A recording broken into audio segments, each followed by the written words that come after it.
राधे राधे सभी विद्यार्थियों को एसएम शारदा कैरियर इंस्टीट्यूट में आप सभी का हार्दिक स्वागत है। शारदा कैरियर इंस्टीट्यूट आपको पता है यूपीएससी एंड आरपीएससी एग्जाम्स के लिए ऑनलाइन प्लेटफॉर्म है। तो कल हमने देखा था कि संविधान सभा के निर्माण के लिए क्या रूपरेखा तैयार की गई, उसके बारे में आपको पता है। संक्षेप के अंदर मैं आपको बता देता हूँ कि सर्वप्रथम 1934 के अंदर एम.एन. रॉय, उसके बाद में 1935 में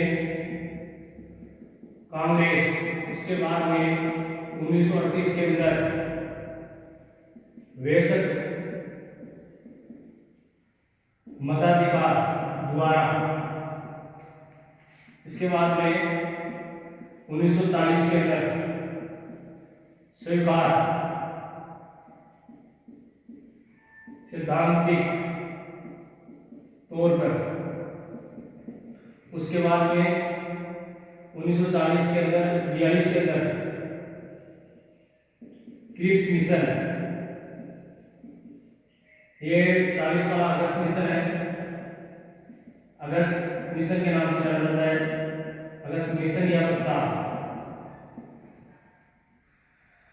आपको पता है कि संविधान सभा के लिए ये सारी चीजें हुई कि सबसे पहले व्यक्तिगत तौर पर 1934 में एम.एन. रॉय ने इसकी मांग रखी, भाई भारत के लिए एक संविधान का निर्माण होना चाहिए, उसके लिए एक संविधान सभा होनी चाहिए, ठीक है।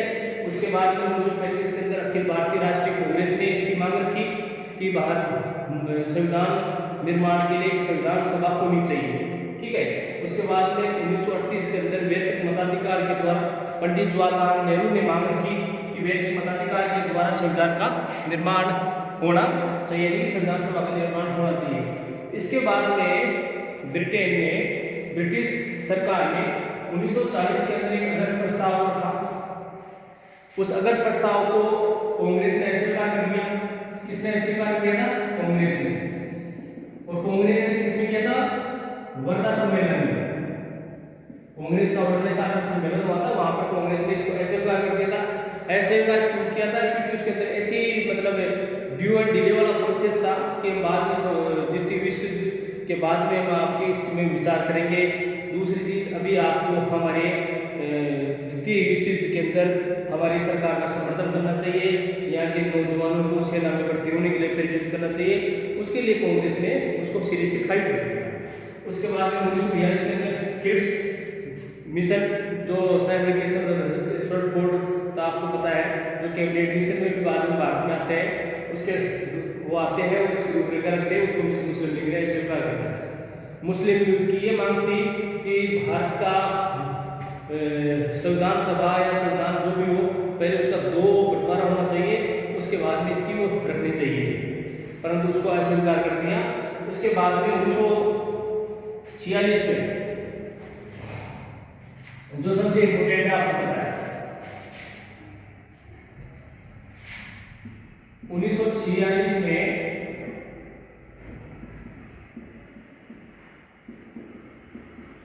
कैबिनेट मिशन,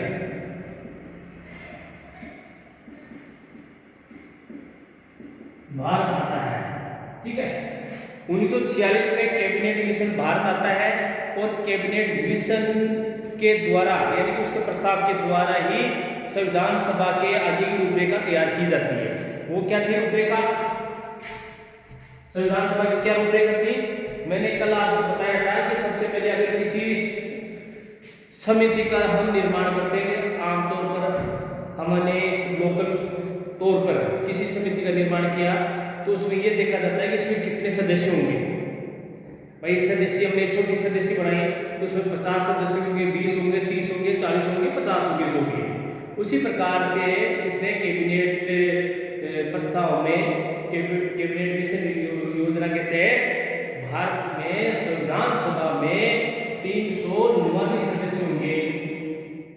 सदस्य कितने होंगे? 389 सदस्य होंगे। 389 सदस्य किसमें होंगे? संविधान सभा में।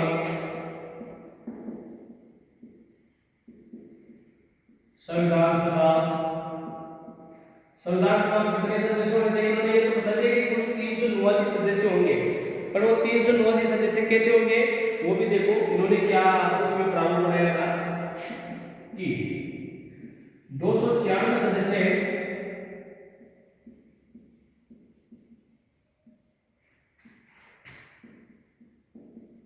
ब्रिटिश भारतीय प्रांतों से होंगे। ठीक है, 204 सदस्य तो ब्रिटिश भारतीय प्रांतों में होंगे। उस समय 11 प्रांत, ठीक है, और 4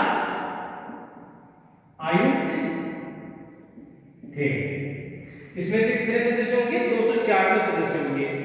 इसके बाद में इन्होंने 93 सदस्य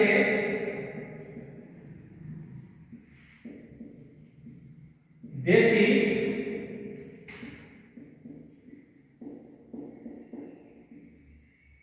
रियासतों के रखे। देशी रियासतों के कितने सदस्य रखे, 93 सदस्य रखे। देशी रियासतें कौन सी थी, जैसे अपन अलवर मान लो, जयपुर, बीकानेर, कोटा, जोधपुर, वैसे वहां पर भोपाल, इंदौर, ये देशी रियासतें थी। तो इनके अंदर कितने सदस्य होंगे, 93। और जो ब्रिटिश जो शासन कर रहा था डायरेक्ट, अब इसमें ये देखने की बात है कि ये 296 जो सदस्य इन्होंने रखा जनसंख्या के आधार पर। इनके जो 11 प्रांत थे उस समय, जो 11 प्रांत थे, 11 प्रांतों के अंदर मद्रास, मध्य प्रांत, बिहार, उड़ीसा, संयुक्त प्रांत, असम, बंगाल, पंजाब, सिंध, ऐसे ये 11 प्रांत थे उस समय। ठीक है, उस समय 11 प्रांत कौन से थे, जैसे मान लो बंगाल, बिहार, उड़ीसा, ऐसे 11 प्रांत थे। और 4 आयुक्ताओं कमिश्नरी प्रदेश, उनमें कौन से थे, उसमें अजमेर, मेरवाड़ा, उसमें आसाम का था, अजमेर, मेरवाड़ा, ये तो उनके राजस्थान का था। अजमेर, मेरवाड़ा, अजमेर, मेरवाड़ा कहाँ का था, अजमेर, मेरवाड़ा, ये अपने राजस्थान का था। अजमेर, मेरवाड़ा, और ब्रिटिश बलूचिस्तान था, दिल्ली था, और कुर्ग था, जो चाहे आयुक्त प्रदेशों के अंदर थे। दिल्ली, कुर्ग, ब्रिटिश बलूचिस्तान, जो भी वर्तमान के अंदर पाकिस्तान के अंदर है, ये 4 कमिश्नरी प्रदेश थे जो डायरेक्ट मतलब जिसमें मुख्य इनकी भूमिका थी, मुख्य प्रदेश थे। और बाकी के 11 प्रांत थे, वहां पर गवर्नर नियुक्त होते थे। वहां से ब्रिटिश सरकार से, ब्रिटिश संसद से कोई कानून पारित होता था, यहाँ पर वो लागू होता था। और जो 93 देशी रियासतें थी ना, उन देशी रियासतों के अंदर वैसे इनडायरेक्ट रूप से अंग्रेजों का दखल तो था, परंतु यहाँ पर इनके राजा महाराजाओं का भी शासन चलता था, इनकी बोली चलती थी। ठीक है, अब यह आपको पता हो गया कि कुल 389 सदस्य होंगे। ठीक है, अब 389 के अंदर आपको ये पता हो गया कि 296 सदस्यों का चुनाव होगा। चुनाव कितने होगा, 296 का। 93 सदस्य तो मतलब उनको तो मनोनीत रखा गया था, मतलब आरक्षित रखा गया था। जो देशी रियासत थी वहां पर इलेक्शन मतलब मत के द्वारा वहां पर चुन के नहीं आएंगे। चुनाव तो केवल कितने का होगा, 296 सदस्यों का होगा। 296 में 292 प्लस 4, 293 में 11 प्रांत और 4 आयुक्त, मतलब कमिश्नर प्रदेश, इनका चुनाव होगा। इस चुनाव के अंदर क्या होता है, इस चुनाव का जब परिणाम आता है, उसका चुनाव का परिणाम संविधान सभा का चुनाव, संविधान सभा के चुनाव परिणाम, संविधान सभा के चुनाव परिणाम क्या होते हैं, 208 को कांग्रेस के सदस्य चुन जाते हैं इन 11 अलग अलग प्रांतों से। ठीक है,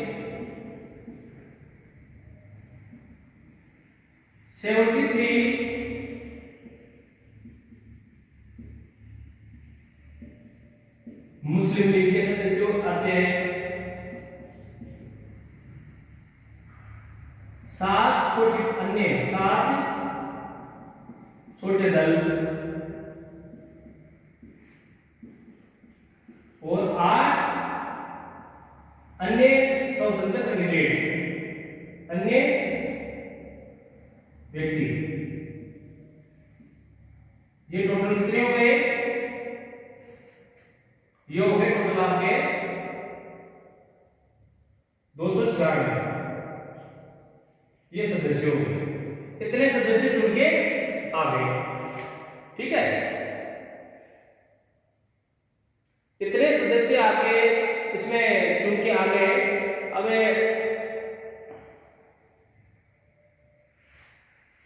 टोटल संविधान सभा के लिए जो चुनाव हुआ था 296 सीटों के लिए हुआ था, और उन सीटों में से 208 सीटों पर तो कांग्रेस विजय होकर आती है, 73 पर मुस्लिम लीग विजय होकर आते हैं, और 7 छोटे दल आते हैं और 8 अन्य आते हैं। ये तो इसका परिणाम हो गया जो संविधान सभा में उस समय कैबिनेट मिशन के तहत ये रखा गया था। अब इसमें एक चीज आपको और देखनी है, वो कौन सी देखनी है कि कैबिनेट मिशन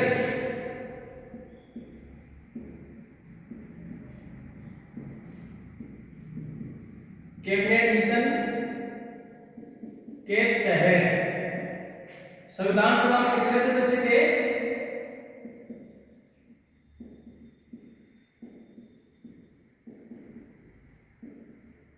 कुल सदस्य संख्या 389 थी। ठीक है, 389 के अंदर 296 प्लस 93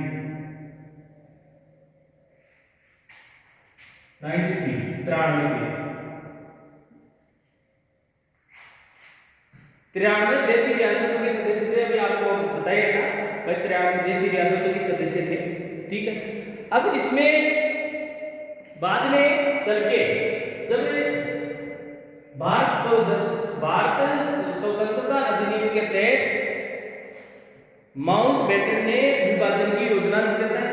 विभाजन की योजना के तहत मुस्लिम लीग अलग हो जाती है, और यहाँ का मतलब जो पाकिस्तान के अंदर जो प्रदेश चला जाता है तो वहाँ के सदस्य भी अलग हो जाते हैं।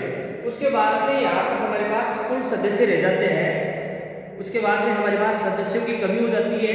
इसमें से हमारे पास सदस्य रहेंगे उसके बाद में 31 दिसंबर 1947 को 31 दिसंबर 1947 को हमारे पास 229 सदस्य भी रह जाते हैं, 299 सदस्य रह जाते हैं।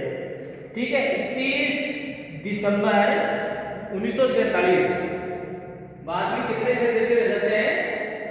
299 सदस्य रह जाते हैं बाद में, जिसके अंदर 229 सदस्य तो अपन के पास रह जाते हैं प्रांतीय, जो ब्रिटिश प्रांत थे उनके, और 70 सदस्य रह जाते हैं देशी रियासतों के। बाद में ये अपना सारा सिस्टम रहता है कि बाद में संविधान सभा में कितने सदस्य रह जाते हैं?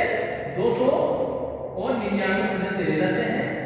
और पहले इसमें 389 सदस्य थे जब इसमें कैबिनेट मिशन ने इसकी योजना रखी थी, और उसके बाद में अलग होने के बाद में जब पाकिस्तान अलग हो जाता है उस समय भारत में सदस्य कितने रह जाते हैं संविधान सभा में? 299। भाई आपको ये पता है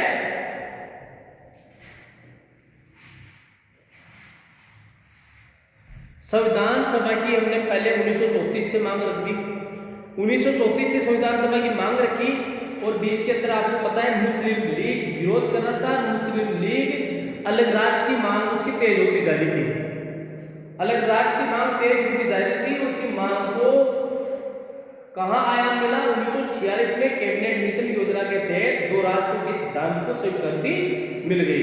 उसके बाद में मुस्लिम लीग अलग हो जाती है, हमारा सिद्धांत तो चल ही रहा था। उसमें मुस्लिम लीग के जो सदस्य थे वो अलग हो जाते हैं, यानी कि अपने आप ही अलग प्रदेश के अंदर चले जाते हैं, और जो प्रदेश यहाँ का भारत का प्रदेश पाकिस्तान के अंदर जाता है वहाँ के सदस्य भी कर जाते हैं। और उसके बाद में 31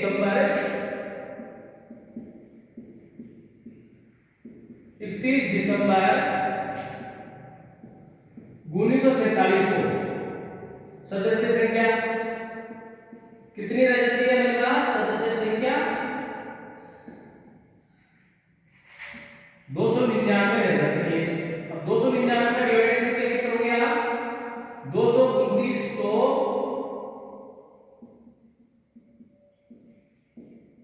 ब्रिटिश प्रांत, स्वतंत्र भारत, यहां पर भी ध्यान देने की बात है, स्वतंत्र भारत, क्योंकि भारत स्वतंत्र हो जाता है, और 70 देशी रियासतें, स्वतंत्र भारत। क्योंकि आपको पता है कि बाद में देशी रियासतों का एकीकरण हुआ था, जो लास्ट तक चला था, जो सरदार वल्लभ भाई पटेल के अथक प्रयासों से मतलब देशी रियासतों का भारत के अंदर विलय हुआ था। वो आपको पता है, वो अलग से चैप्टर के अंदर देखेंगे। बाद में सदस्य कितने रह जाते हैं हमारे पास? 299 सदस्य रह जाते हैं, और शुरू के अंदर कितने सदस्य थे? 389 सदस्य थे। ये दोनों चीजें आपको देखनी है, दोनों चीजों को याद करने की आपको आवश्यकता है। इन दोनों चीजों से ही क्वेश्चन पुटअप होंगे। अब इन चीजों के अंदर चुनाव हो गए। चुनाव में तो आपको पता है कि कितनी कितनी इनकी सीटें आ गई। प्रांतीय असेंबली के सदस्यों के द्वारा, यानी कि इनका जो चुनाव था वो तो आपको प्रांतीय असेंबली सदस्यों के द्वारा हो ही गया था। और उसके बाद में अब आगे चल के संविधान सभा की कार्य प्रणाली के बारे में देखते हैं। यानी कि संविधान सभा की, ये तो यहाँ तक मुख्य चीज हो गई कितने सदस्यों के। अब ये काम कैसे करेगी? ये तो हमने मान लिया भाई इतने सदस्य हो गए। अब इसके बाद में काम कैसे किया जाएगा? वो काम देखो आप कि कार्य संविधान सभा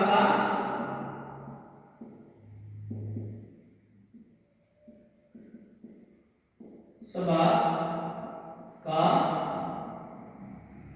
कार्य,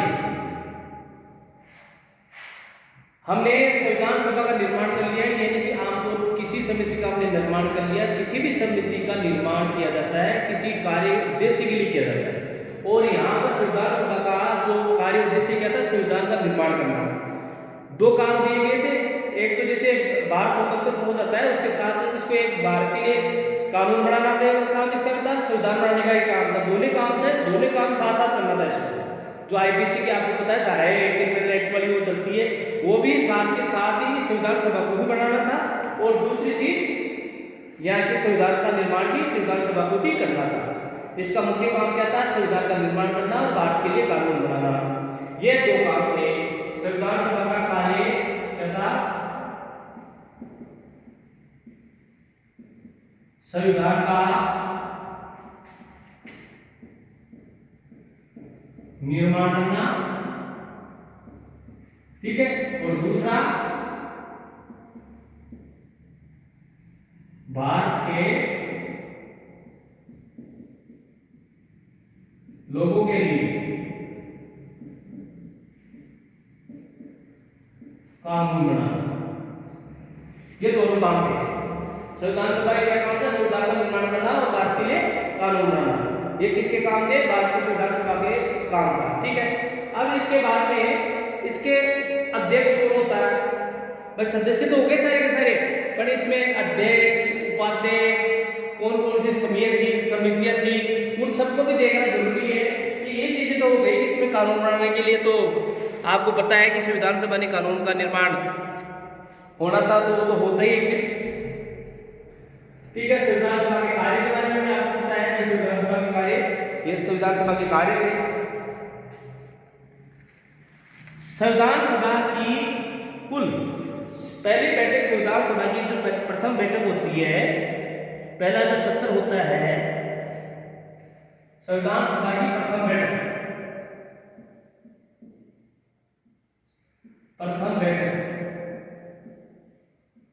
संविधान सभा की प्रथम बैठक कब होती है? 9 दिसंबर 1946 को, यानी कि 1934 में हमने जो मांग रखी थी, उस मांग को पूरा होने में, एम्प्लीमेंट में लाने के लिए और उसको कार्य करने के लिए 1946 तक का संदर्भ तय करना पड़ा। ठीक है, 9 दिसंबर 1946 को संविधान सभा की प्रथम बैठक का आयोजन किया जाता है।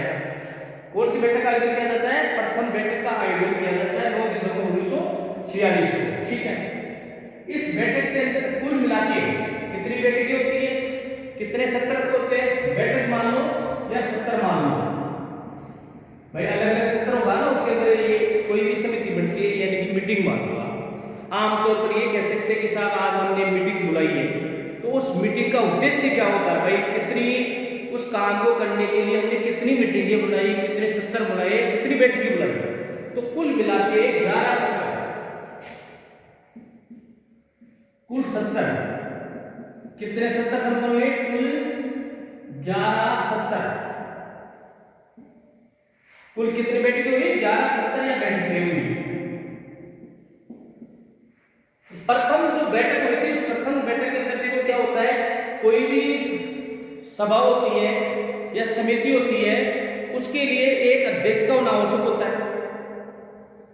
अध्यक्ष का होना आवश्यक होता है। तो उस समय समिति के अंदर सबसे वरिष्ठ सदस्य थे, सबसे वरिष्ठ सदस्य अध्यक्ष, अस्थायी अध्यक्ष।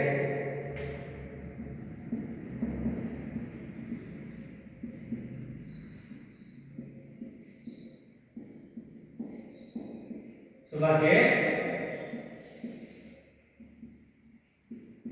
अस्थायी अध्यक्ष।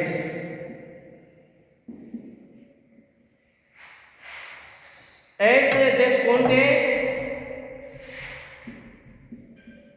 डॉक्टर सच्चिदानंद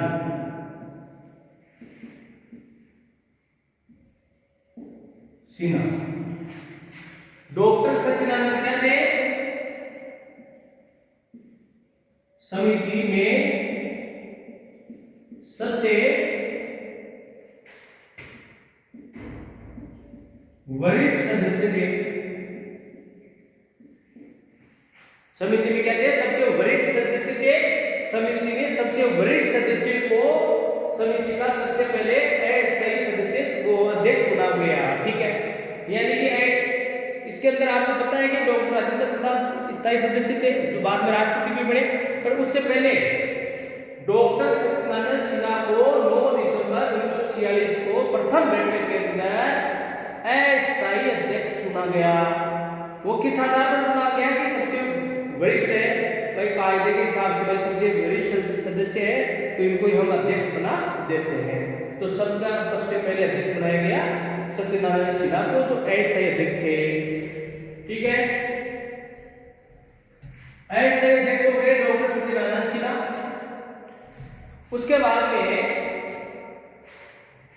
संविधान सभा का अध्यक्ष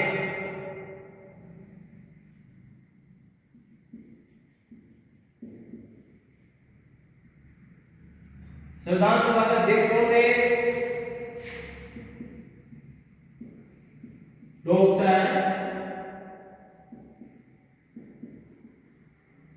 राजेंद्र प्रसाद। यानी कि अस्थायी सदस्य चुनने के बाद में फिर हमने स्थायी सदस्य का निर्वाचन किया। तो स्थायी सदस्य थे अपने डॉक्टर राजेंद्र प्रसाद, जो आपको पता है कि डॉक्टर राजेंद्र प्रसाद भारत के पहले राष्ट्रपति भी हुए हैं। इसके बाद में 2 उपाध्यक्ष का चयन और किया गया। 2 उपाध्यक्षों के अंदर डॉक्टर राजेंद्र प्रसाद अध्यक्ष हो गए, संविधान सभा के अध्यक्ष चुने गए, निर्वाचित हुए। और उपाध्यक्षों के अंदर डॉक्टर एच सी मुखर्जी और V T Krishnacharya. Doctor H C Mukherjee उपाध्यक्ष,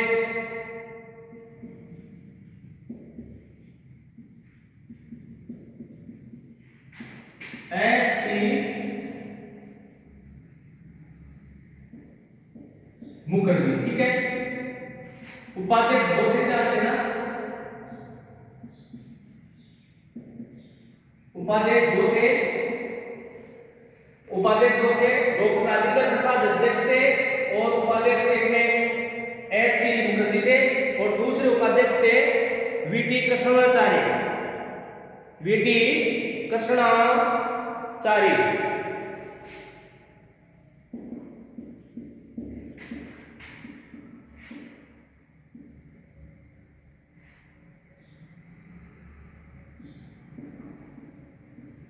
ठीक है, डॉक्टर एस मुखर्जी और वीटी कृष्णाचारी उपाध्यक्ष थे। स्थायी अध्यक्ष, स्थायी इसलिए कहा गया है क्योंकि स्थायी अध्यक्ष भी हमने चुना था, इसलिए बाद में डॉक्टर राजेंद्र प्रसाद परमानेंट के इसके अंदर अध्यक्ष थे। और इसके बाद में इनकी सारी बैठकें डॉक्टर राजेंद्र प्रसाद के अध्यक्षता के अंदर ही संपन्न होती है, यानी कि पूरी की पूरी बैठकें किसके अध्यक्षता के अंदर संपन्न होती है? डॉक्टर राजेंद्र प्रसाद की अध्यक्षता में ही ये संपन्न होती है। ठीक है, अब इसमें आपको पता है यहां तक हम आ गए कि संविधान सभा का निर्माण भी हो गया, संविधान सभा के अध्यक्ष का भी निर्माण हो गया, संविधान सभा के उपाध्यक्ष का भी निर्माण हो गया। अब संविधान सभा ने और जो निर्णय लिए गए थे उसके अंदर क्या क्या निर्णय लिए गए थे, क्या क्या कौन कौन सी समितियों का निर्माण किया गया, कौन से सदस्यों को क्या क्या कार्य सौंपा गया था, कौन कौन सी समिति इंपोर्टेंट समिति थी, उसका भी हम देखेंगे। सरसरी तौर पर संविधान सभा के निर्माण से लेकर चुनाव तक की चीजें आपको होगी। संविधान सभा का निर्माण और चुनाव,